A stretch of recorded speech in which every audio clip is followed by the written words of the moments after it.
If there was ever a time to invade Japan, it was the summer of 2000. Korea's invasion of Japan, that the Korean wave was a kind of almost a military phenomenon that Koreans were now taking over. That Korea had the skills, the sensibility, the right kind of orientation to have a powerful film and media culture that would show the world that Korea was democratic, that Korea was developing economically, that it was a global citizen, that it was part of the world.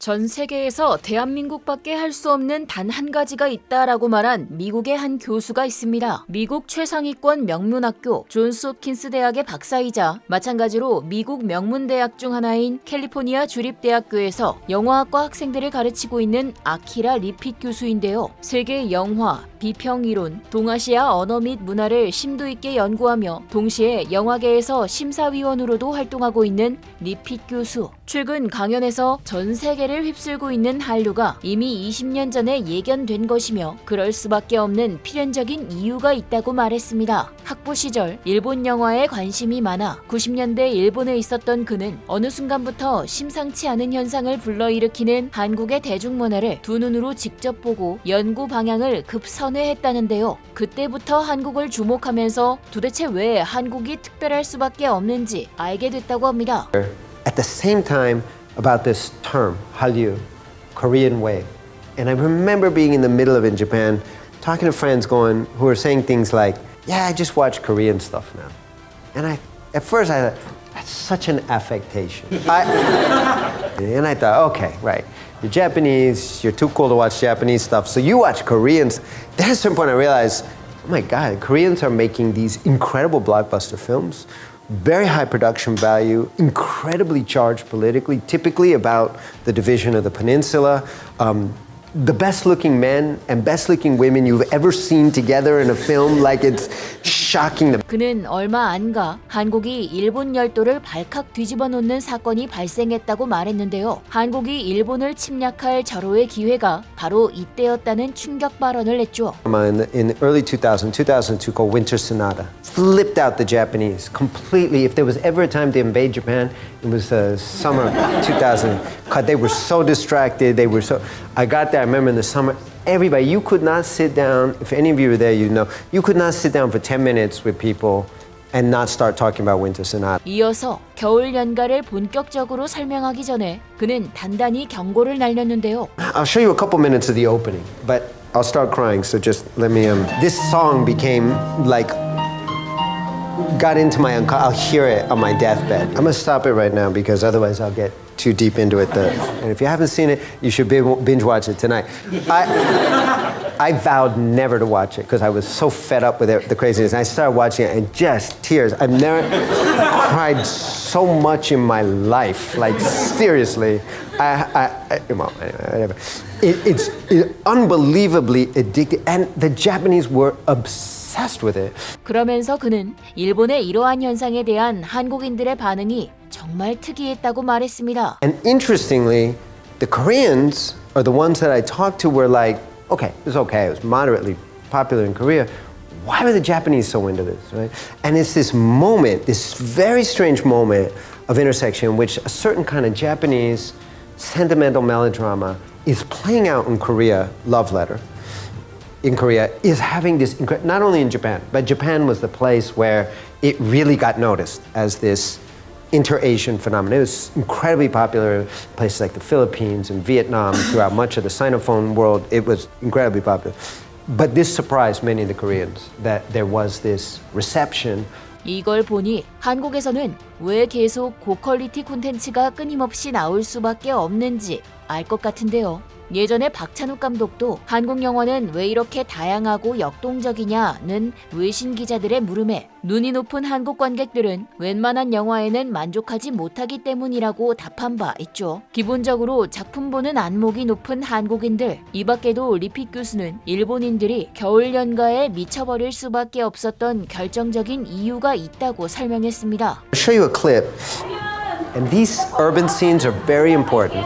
It's very important because I think for Japanese audiences, there was always this image that Korea was less developed, that China was less developed. and you see these scenes and it's urban, it's an extension of Tokyo or of Osaka, it's familiar, it becomes a reflection. Right? And you see the way people are dressed, and of course, every scene there's a cell phone because this is the rise of Korean electronics during this time. Really, the domination. The actor who you see, Bae Yeon-jun, the Japanese nickname Yon-sama. And sama is an honorific that you reserve for like the emperor, right? And he was so popular and was doing all kinds of product placement, advertising, and so forth. Cultural ambassador, Korea's invasion of Japan. That the Korean wave was a kind of almost a military phenomenon that Koreans were now taking over. This was also the moment where Japanese begin, like the rest of the world, buying en masse Korean goods of various kinds, but not just electronics and cars that we know, but also really buying into images of Korean culture. So not just did Koreans establish a certain kind of presence in Japan, but Korea became this amazingly attractive place for Japanese popular culture to this day. It continues on. And of course, we've seen it metamorphose into K-pop and Korean cinema and other aspects of it. 이처럼 우리나라가 대중문화로 한국의 매력을 알렸다고 말한 리핏 교수. 그의 강의가 끝나자 학생들의 질문 세례가 이어졌는데요. 한 학생은 멜로드라마 이외에도 다양한 장르의 한국 작품이 성공적으로 이어진 것에 대해 질문했습니다. So you talked a lot about romantic melodramas in terms of different genres between Korea and Japan. But do you think that there's a transfer of other genres such as psychological thriller or horror yeah. between? Well, remember that what we call the Korean wave was initially built around blockbusters. Right? And the Korean blockbuster, if you've seen films like Shuri or JSA, I had some other clips here that I wanted to show, large-scale political thrillers. Right? And this is something that the international cinema has never quite been able to do like Hollywood does. Right? The large action. I mean, you have a version of action cinema, say, for example, martial arts or sword fighting, the kung fu films that led to things like Crouching Tiger, Dragon or Hero in the Chinese case, House of Flying Daggers, films like that. But what the Koreans were doing in the midst of what came to be known as the Korean wave, the Hallyu, or in Japanese called the Kangyu, was these big blockbuster films. It's sort of about a divided nation between North and South, but a certain kind of brotherhood or connection between the politically divided populations. These are things the Japanese couldn't do, but were incredibly powerful. Films that really call for something like a kind of a unified nation, a unified people, but done with tremendous skill in filmmaking.